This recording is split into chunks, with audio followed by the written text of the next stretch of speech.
కష్టం అంతా ఎక్కడ పోతుంది, ఒక్క దగ్గర మనం చేసిన మిస్టేక్ అది అందరికి అదే ఎగ్జాంపులర్గా అయిపోతుంది. 4 రూపాయలు తీసుకున్నారు అనుకోండి, 100 రూపాయలు తీసుకున్నారంటే మొత్తం డ్రంక్ అండ్ డ్రైవ్ మొత్తం అంతా కుప్ప అయిపోతుంది, వ్యవస్థకు అడ్డగడతారని స్ట్రిక్ట్గా ఉండాలని ఖచ్చితంగా డ్రంక్ అండ్ డ్రైవ్లో ఆఫీసర్ ఉండాల్సిందే. అంటే ఇన్స్పెక్టర్ లెవెల్ ఆఫీసర్ ఎట్టి పరిస్థితులలో ఉండాల్సిందే అని చెప్పేసి డిసిషన్ తీసుకొని అప్పుడు క్వాలిటీ చెకింగ్ ఎప్పుడు చేద్దాము అని అనుకున్నప్పుడు 2 hours is the maximum time. 2 hours కంటే ఎక్కువ ఏ టీము పనిచేయలేదు. డ్రంక్ అండ్ డ్రైవ్లో మీకు క్వాంటిటీ ఎంత అనుకున్నారు అప్పుడు? క్వాంటిటీ కాదు, లా ప్రకారం 30 mg అది ఇక స్టాండర్డ్. 31 వచ్చినా 32 వచ్చినా బుక్ చేసేవాళ్ళు. జనరల్గా 30 అనేది ఎలా వస్తుందని అంటే అది అరెస్ట్ కేసు. అసలు 185 అనేది అరెస్ట్ కేసు. తాగిన వాడిని అరెస్ట్ చేయాలి. కానీ తాగుబోతులందరినీ అరెస్ట్ చేసి పెట్టుకుంటే చాలా న్యూసెన్స్ ఉంటుంది. వీడు మనకు చుక్కలు చూపిస్తాడు ఉదయం కల్లా.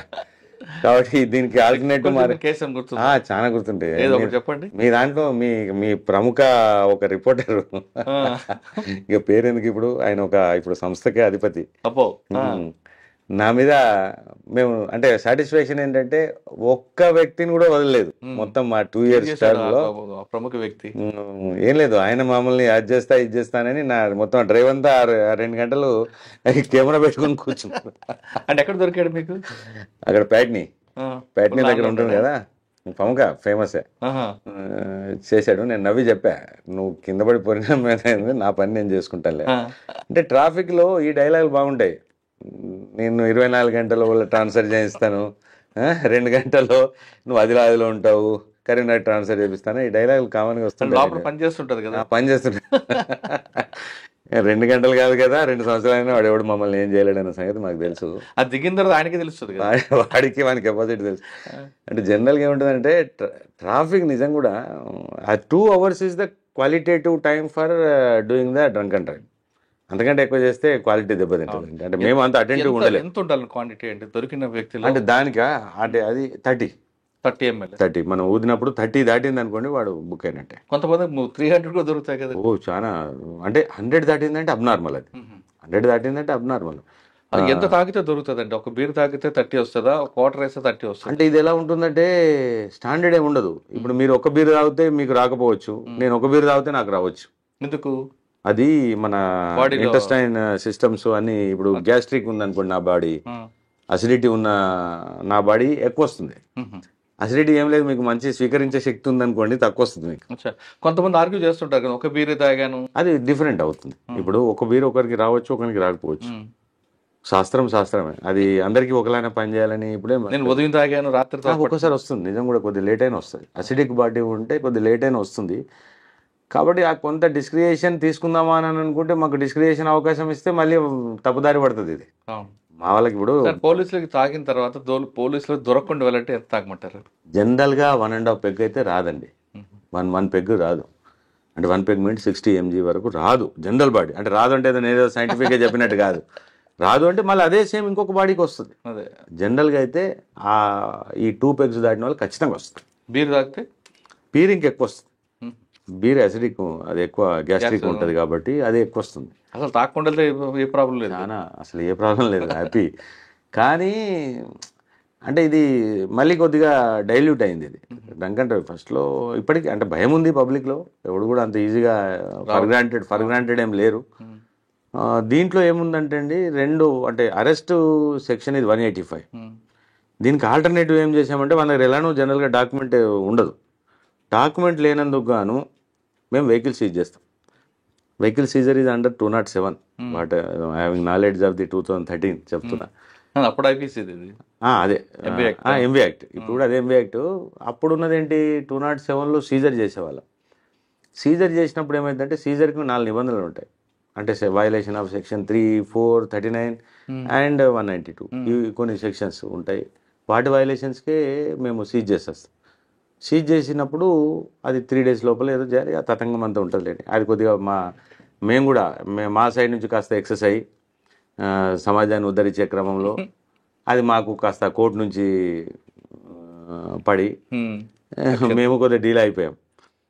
అంటే వెహికల్ సీజరు చేసినప్పుడు నిబంధనలు నాకు తెలిసి 448 మోటార్ వెహికల్ రూల్ పొజిషన్ అది. కానీ వెహికల్ సీజ్ చేసే అధికారం మీకు లేదు కదా. ఉంది. 207లో మాకు ఉంటుంది, ఇన్స్పెక్టర్ అండ్ అబోవ్ ఉంటుంది, ఎస్ఐకి ఉండదు. Inspector and above vehicle seizure. అచ్చా సార్, ఈ టైంలో ఒక లేడీ మీకు బాగా ఇబ్బంది పెట్టింది కదా ప్యారడైజ్ దగ్గర తాగి. తాగి పెడతారు. పెట్టింది తాగి పెట్టింది. అంటే ఏమవుతుందంటే మీరు కెమెరాస్ పట్టుకొని ఉండేసరికి మా యాక్షన్ చాలా స్లో అవుతుంది. దాని వాళ్ళు అడ్వాంటేజ్ తీసుకుంటారు అంతే అడ్వాంటేజ్. ఇప్పుడు అందుకోసమే విరుగుడుగా సార్ ఇప్పుడు మేము అంటే గవర్నమెంట్ రిక్రూట్మెంట్స్ కూడా అంటే లేడీ ఆఫీసర్స్ని ఇంక్రీజ్ చేసింది. ఇక్కడ డ్రంక్ అండ్ డ్రైవ్ లేడీస్ కూడా ఉంటారు, పెడతాం కదా, లేడీ ఆఫీసర్స్ ఉంటారు. అమ్మో లేడీ ఆఫీసర్స్ బాగా ఇరిటేషన్ చేస్తారు కదండి. ఎలా కంట్రోల్ చేస్తారు మరి? అంటే మీ పేషెంట్స్ ఎలా కంట్రోల్? పేషెంట్స్ అందుకోసం ఆ కంట్రోలింగ్ క్రమంలోనే మా బీపీ పెరుగుతుంది అంతే. మేము ఫ్రీగా రియాక్ట్ అయిపోతే మా బీపీ పెరగదు, డౌన్ అయింది. కంట్రోలింగ్ అనేది ఏంటంటే అంటే ఇక సిటిజన్ పెద్ద అఫెన్స్. పోలీసుల కన్నా ట్రాఫిక్ పోలీస్ పేషెంట్స్ ఎక్కువ ఉంటుంది. పేషెన్స్ నాకు అప్పుడు తక్కువే ఉండేది. పేషెన్స్ ఉంటుందని కాదు కానీ మన వాళ్ళు ఓపిక మెచ్చుకోవాలండి. ఓపిక చాలా అవసరం ఉంటుంది. రోడ్డు మీద నిల్చుంటాడు, హారన్, దుమ్ము, ధూళి. అంటే అరెస్ట్ చేయొచ్చు. మా వాళ్ళకి కూడా అంతా ఇప్పుడు when that of the guy is violating the law and showing హుషారీ చూపిస్తానంటే అంత భరించాల్సిన అవసరం లేదు. ఇది we have every power under the motor vehicle act, under the IPC for the apprehension of that fellows. ఎవడైతే ఎక్కువ ఇప్పుడు మాకు అగ్రెసివ్ ఓవర్ యాక్షన్ చేస్తే మాకు అప్రహెన్షన్ అంటే అరెస్ట్ పవర్ ఉంది మోటార్ వెహికల్ యాక్ట్ లో కూడా. అంటే అంతవరకు ఓకే, కానీ నేను అంటుంది ఏంటంటే వాళ్ళకి హెల్త్ ఇష్యూస్లో అన్ని చాలా వస్తాయి ట్రాఫిక్. అవును వస్తాయి. నాకు కూడా కాస్త అప్పుడు ఈ ఆర్టీసీ బస్సెస్ ఉంటాయి కదా, ఈ హారన్ సిస్టమ్ ఉంటుంది కదా, వాడు కరెక్ట్ సిగ్నల్ మీద హారన్ కొడతాడు. ఆ హరన్ దెబ్బకు మా చెవులు గుయ్యమనేది. తర్వాత ఈ సైలెన్స్ నుంచి వస్తున్న పొగ అదంతా దుమ్ము, ధూళి. అసలు అప్పుడు మేము ట్రాఫిక్ లో పనిచేసిన అన్ని రోజులు నేను ఏసీ వాడలేకపోయాను కార్లో. ఏసీ వేస్తే జలుబు అయిపోయేది. అంటే ఈ పొల్యూషన్ కి బాడీ అలవాటు అయి ఉంటుంది కాబట్టి అప్పుడు మనం కూల్ గా ఏసీలో కూర్చుంటే నడవకపోయేది. కానీ చాలా సాటిస్ఫాక్షన్ ఉండేనండి ట్రాఫిక్ అంటే. సార్ సివి ఆనంద్ సార్ ఒక మాట అన్నారు, మనం ఎక్కడ పని చేసామని కాదు, పోయిన తర్వాత మనం అక్కడ ఏం చేసి వచ్చాము అన్నది సాటిస్ఫాక్షన్ ఉంటుంది. నిజంగా అది నేను Patny circle, clock tower circle development, Patny circle అంతా మేము ఒంటి చేత్తో మేము చేసింది అది ట్రాఫిక్ వల్ల. ప్యాట్నీ సర్కిల్ డెవలప్ చేసాము అంతా. అసలు చిన్నగా ఉండేది ఆ ప్యాట్నీ నుంచి మనం టువార్డ్స్ క్లాక్ టవర్ నుంచి టువార్డ్ ప్యారడైజ్ పోవాలంటే 25 feet రోడ్ అది. ఇప్పుడు ఎంత ఉన్నందులో ఇంజనీరింగ్ డిపార్ట్మెంట్ మీది కాదు కదండి, మా దాంట్లో ఇంజనీరింగ్ ఉంటుంది. మేము ఉండి నిలబడి పీకిచ్చాం. అప్పుడు ఇలానే మీరు అన్న డైలాగే సేమ్. జిహెచ్ఎంసీ ఎవరి రోడ్ అది? జిహెచ్ఎంసీ ఎవరైతే రోడ్ మనకి ఇస్తుందో ఆ road pertains to the nothing but traffic officer వాడి రోడ్లుగా నా రోడ్ అని ఫీల్ అయితే కదా నాకు దాని మీద అధికారం వచ్చేది. అక్కడ ఇప్పుడు చందన బ్రదర్స్ అని అప్పుడు అది ఉంది కదా, అది అప్పుడు వాడు బిల్డింగ్ పర్మిషన్ తీసుకున్నాడు కట్టేది. ఇప్పుడు అది కొత్త కాంప్లెక్స్ అయిపోయింది. పర్మిషన్ తీసుకున్న దగ్గర ఆ రోడ్ కటింగ్ చేసి మార్క్ పెట్టి వాళ్ళకి పర్మిషన్ ఇస్తాం. జిహెచ్ఎంసీ ఇప్పుడు ఒక 10 floorలో 5 floorలో పర్మిషన్ తీసుకున్నాడంటే ఆ రోడ్ కటింగ్, కొత్త కటింగ్ అనేది ఇప్పుడు 100 feet రోడ్డు, 100 feet రోడ్డుకి ఎగ్జిస్టింగ్ రోడ్ 25 feet ఉందంటే 25 రోడ్ కట్ చేసుకొని తర్వాత అక్కడ నుంచి సెట్ బ్యాక్స్ తీసుకొని జిహెచ్ఎంసీ వాళ్ళు పర్మిషన్ ఇస్తారు. ఆ పర్మిషన్ ఇచ్చారంటే అర్థమేంటి? ఆ 25 feet pertains to the traffic. మీకు ఇవ్వాలి, మాకు ఇవ్వాలి. అది మేము లాక్కునే వాళ్ళం అప్పుడు నేను ఉన్నప్పుడైతే. పోయి ఎక్కడెక్కడ ఎవడైతే కొత్త బిల్డింగ్లు కడుతున్నా అని చూసుకుంటే వెళ్ళేవాడిని. కొత్త బిల్డింగ్ కడితే ఆ ఎదురుగా నిలబడి ఆ 25 feet కొలుసుకొని రోడ్ తీసుకునేవాడిని. తీసుకుని ఆ రోడ్ వేయించి జిహెచ్ఎంసీ వాళ్ళతో రోడ్ యూజ్ చేసాం. చాలా మటుకు ఏం చేస్తారు, ఇది పట్టించుకోకుండా వాడు బిల్డింగ్ అంతా అయిపోయి 5 ఏళ్ళు కట్టుకుంటూ కూర్చొని 5 ఏళ్ళ తర్వాత అటు ఇటు చూసి ఎవడు పట్టించుకోకపోతే మళ్ళీ దాని మీద పూల కొండలు పెట్టి దానికి అది ఇది అడ్డం పెట్టి ఇప్పటికీ ఇంకా వాళ్ళే వాడుకుంటున్నారు. అవన్నీ ట్రాఫిక్ లో మనం సెక్యూర్ చేసుకోగలిగితే we can somewhat run the road in a good way. కొంతమంది రెడ్ కార్పెట్ వేసి వాళ్ళ కార్లు మాత్రం పెట్టుకోవడం, వాళ్ళ కార్లు అవన్నీ నడవవు ట్రాఫిక్ లో. అది మా కన్సర్న్ మా డ్యూటీ అది. ఎస్హెచ్ఓగా మేము లాక్కోవాలి. వాస్తవంగా సార్ పబ్లిక్ కి ట్రాఫిక్ పోలీస్ తో ఎక్కువ అవసరం ఉంటుంది లా అండ్ ఆర్డర్ కన్నా. Traffic is the face of the police అండి. Traffic is the face of the police. మా ఎఫిషియన్సీ అంతా పనిచేసేది law and order secondary. In fact ప్రతి పొద్దున్న లేస్తే పని ఉండేది ట్రాఫిక్ వాళ్ళతో పని ఉంటుంది. పబ్లిక్కి 10% ఏది 2-3% వరకు మాత్రమే ల్యాండ్ ఆర్డర్ తోటి కొట్టాడు తిడితే 2%. But whereas the total 100% utilisation traffic దే. ట్రాఫిక్ వాళ్ళు అందుకోసమే అంటే అప్రిషియేషన్ పోలీసింగ్కి రావాలంటే ట్రాఫిక్ తోటి చాలా వస్తుంది. సార్ ట్రాఫిక్ దగ్గరికి వచ్చారు. ట్రాఫిక్ తర్వాత మళ్ళీ టాస్క్ ఫోర్స్ వెళ్ళా. అప్పుడెవరు? అప్పుడు రమేష్ సార్ ఉండే. ఒక 1 year చేశాను. 1 year తర్వాత మళ్ళీ ఎస్ఆర్ నగర్ వెళ్ళాను. ఓకే. 2014 2 years. అక్కడేం గుర్తుందా మంచి కేసులు? ఎస్ఆర్ నగర్ అనేది ఒక మినీ ఇండియా అండి. అది మినీ ఇండియా. ఎక్కువగా లాడ్జీలు, అంటే hostels, main hostels almost 1000 hostel ఉండేవి. అసలు ఎలాగండి దాన్ని కంట్రోల్ చేయడం? అది హాస్టల్స్ చాలా టఫ్ అండి, చాలా అంటే చాలా టఫ్.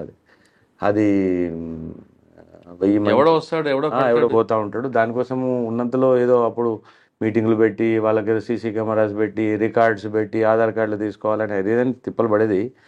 కానీ ఆ ఫ్లోటింగ్ పాపులేషనే ఒక అరౌండ్ 50,000 నుంచి 70,000 ఉండేది స్టూడెంట్స్. అక్కడ January 1st ఉంటుంది అద్భుతంగా. December 31st నైట్ పిల్లలంతా రోడ్ల మీదకి వస్తారు.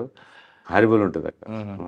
అది మినీ ఇండియా నిజంగా కూడా. ఎస్ఆర్ నగర్ అంటే నాకు తెలిసి అప్పుడు ఎస్ఆర్ నగర్ హైయెస్ట్ పాపులేషన్ ఉన్నటువంటి యునైటెడ్ ఆంధ్ర పోలీస్ స్టేషన్. అది కానీ క్రైమ్ రేట్ కూడా ఫస్ట్ అదే ఉంటుంది. మధ్యలో తగ్గింది కానీ అది ఆల్మోస్ట్ అప్పుడు అవుట్స్కర్ట్స్ ఉండేది కాబట్టి అప్పుడు పెద్ద ఏరియా ఉండేది. ఆల్మోస్ట్ మాదాపూర్ బోర్డర్ అంటే బోరబండ అల్లాపూర్ సైడ్ నుంచి పెడితే ఇక్కడ గ్రీన్ పార్క్ హోటల్ వరకు అది లిమిట్. పంజాగుట్ట చాలా పెద్ద పోలీస్ స్టేషన్. అప్పుడే 4 లక్షల చిల్లర పాపులేషన్ ఉండేది. నాకు అప్పుడు ఎలక్షన్స్ నేను చేశాను అక్కడ 300 బూత్లు, 300 బూత్స్. ఇప్పుడు నార్సింగి నా డివిజన్ అంతా కలిపితే 200 లేవు, 200 బూత్స్ లేవు. అప్పుడు ఓన్లీ ఒక పోలీస్ స్టేషన్, 300 బూత్లు ఉన్న పోలీస్ స్టేషన్. అంటే 2 సంవత్సరాలు కంప్లీట్ చేశారు అక్కడ? చేయలేదు, చాలా కష్టంగా చేశాను. అంటే నేను విల్ఫుల్గా అక్కడ నుంచి వెళ్ళిపోదామని చాలా ట్రై చేశాను. అంటే ఎందుకు వర్క్ లోడ్ ఎక్కువ? వర్క్ లోడ్ కాదు, ఎందుకో నాకు నచ్చలేదు. నేను వెళ్ళిపోదామని అనుకున్నా. లూప్ లైన్కి అందరు చాలా కోరి పోతారు, బాగా కవర్లు వస్తాయి అనుకుంటారు. పోయారు. కానీ నాకెందుకో మొదటి నుంచి అది నాకు అప్పుడు అనురాగ్ శర్మ సార్ నాకు ఎస్ఆర్ నగర్ పోస్టింగ్ ఇచ్చారు. నేను సార్కి ఇమీడియట్గా 2వ రోజు పోయి అడిగా, సార్ నాకు చిన్న పోలీస్ స్టేషన్ ఏదైనా మాంకాలి ఆ మార్కెట్ లాంటి చిన్న పోలీస్ స్టేషన్ ఇవ్వండి, అది చాలా పెద్ద పోలీస్ స్టేషన్ సార్ అని అంటే, లేదురా నువ్వు అక్కడికి వెళ్ళి అక్కడనే పని చేయన్నాడు. అప్పుడు ఆఫీసర్లు ఒకసారి పోస్టింగ్ ఇస్తే వెనకకి తగ్గేవాళ్ళు కాదు. ఇంకా తప్పదనుకుని వచ్చి చేశాను. తర్వాత అప్పుడు మళ్ళీ మహేందర్ రెడ్డి సార్ వచ్చినాక మళ్ళీ వేరే లెవెల్లో ట్రై చేశాను. నేను ఎస్ఆర్ నగర్ నుంచి వెళ్ళిపోవాలి లూప్ లైన్కి. జిహెచ్ఎంసీ విజిలెన్స్ కోసం అని విజిలెన్స్ చేయించుకున్నాను నేను. అప్పుడు అక్కడ నా సీనియర్ సత్యనారాయణ సార్ అప్పుడు జిహెచ్ఎంసీ విజిలెన్స్లో చేశారు. మంచి మిత్రుడు కాబట్టి అప్పుడప్పుడు వెళ్ళేవాడిని.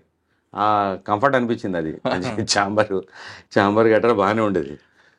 ఇదేదో బెటర్ ఉన్నట్టుంది విజిలెన్స్, ఈ ల్యాండ్ ఆర్డర్ ఎక్కడ అని చెప్పేసి వెళ్ళిపోదామని చాలా ట్రై చేయాల్సి వచ్చింది. పోయేందుకు నేను పోస్టింగ్ కోసం కాదు, ఎస్ఆర్ నగర్ నుంచి బయటపడాలి అని అంటే ఒక 1 year సీరియస్గా ఎఫర్ట్ చేస్తే తప్ప మహేందర్ రెడ్డి సార్ నన్ను వదలలేదు. సార్ ఆఖరికి కోపం చేసి తిట్టి, నీకు చాలా ఎక్కువ అలవాటు అయిపోయింది లూప్ లైన్, ఎప్పుడు నువ్వు అంటే లూప్ లైన్ అంటున్నావు అని చెప్పేసి, లేదు సార్ కంపల్సరీ నేను పోతాను సార్ అని గొడవ చేసుకుని బయటపడ్డా.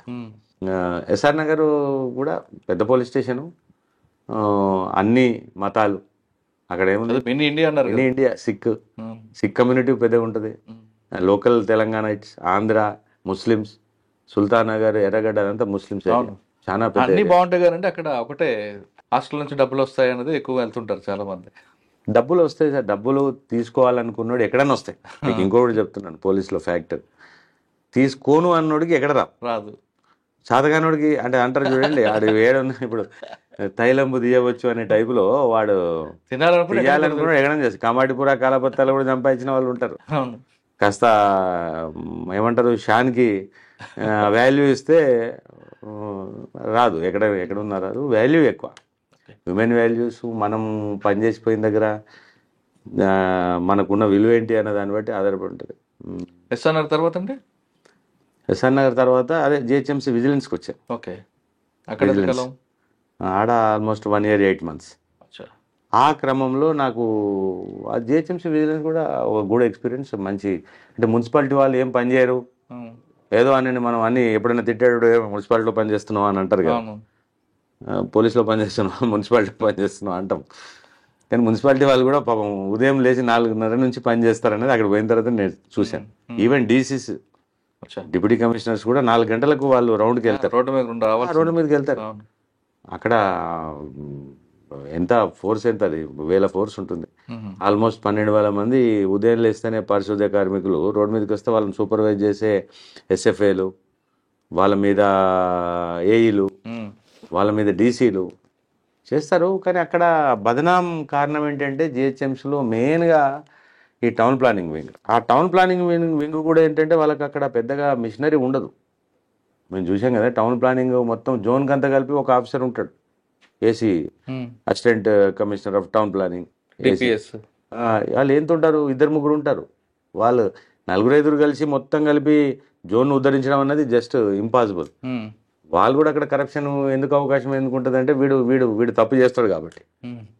వీడు ఏం చేస్తాడు, వీడు ఒక ఫ్లోర్ వాడుకుని 4 ఫ్లోర్లు వేస్తుంటాడు. అది కరెక్ట్. 60 గజాలలో 6 ఫ్లోర్లు వేస్తుంటే ఇంకేమంటాడు వీడు. వీడు కూడా ఏం చేస్తాడంటే వీళ్ళు పోయిన వాళ్ళు ఎక్కడైతే నడుస్తుందో అక్కడ నడిపిస్తారు, ఎక్కడైతే నడవదో అక్కడ నడిపారు పాపం వీళ్ళు. పోరు ఎక్కడైతే నడవదో వాళ్ళు అక్కడ రిటర్న్ వచ్చేస్తారు. అన్నిటి దగ్గర కరప్షన్ ఏమి ఉంటుంది, కరప్షన్ అన్ని దగ్గర ఏమి ఉండదు. ఆయన ఏం తీసుకుని వస్తారు అంతే, తీసుకున్న దగ్గర అమికబుల్ వేలో నడిపించుకుంటుంటారు. రియల్గా హైడ్రా అనేది చాలా అసలు రిక్వైర్డ్ టు ది హైదరాబాద్. ప్రజలకు ఒక చట్టము, టౌన్ ప్లానింగ్ యాక్ట్ ఉంది, ఒక జిహెచ్ఎంసీ అనేది మర్చిపోయారు అందరూ, మున్సిపాలిటీస్ మర్చిపోయారు. వాడు ఇంక ఉల్టా వాడు ఏడుపేముంటుందంటే నన్ను కట్టుకొనియట్లేదు అంటాడు. వీడు తీసుకునే పర్మిషన్ ఎంత, వీడు కడుతుంది ఎంత. 50 గజాలలో 6 ఫ్లోర్లు కడుతుంటే మా దగ్గర ఇప్పుడు ఎస్ఆర్ఆర్లో బాపు నగర్ అని ఉంటుంది. అవును, 50 గజాలు 5 ఫ్లోర్లు 6 ఫ్లోర్లు బిల్డింగ్లు ఉంటాయి అక్కడ. ఎంత అన్యాయం ఇది. అందులో ఏమన్నా ఫైర్ యాక్సిడెంట్ అయితే కనీసం ఎంట్రీ కూడా కొట్టలేము మన లోపలికి. సెట్ బ్యాక్ ఏమి ఉండదు కదా, ఏముండదు అందులో. 40 ఫీట్ రోడ్లు అవి. 40 ఫీట్ కాదు, 40 ఫీట్ ఎక్కడిది, 7-8 ఫీట్లు ఉంటాయి. మీరు గట్టిగా మోటార్ సైకిల్ పోతుంది లోపలికి, అంతే, కారు కూడా పోదు అక్కడ. అయినా వాడు అక్కడ నా రైట్ అంటాడు. నేను 10 ఫ్లోర్లు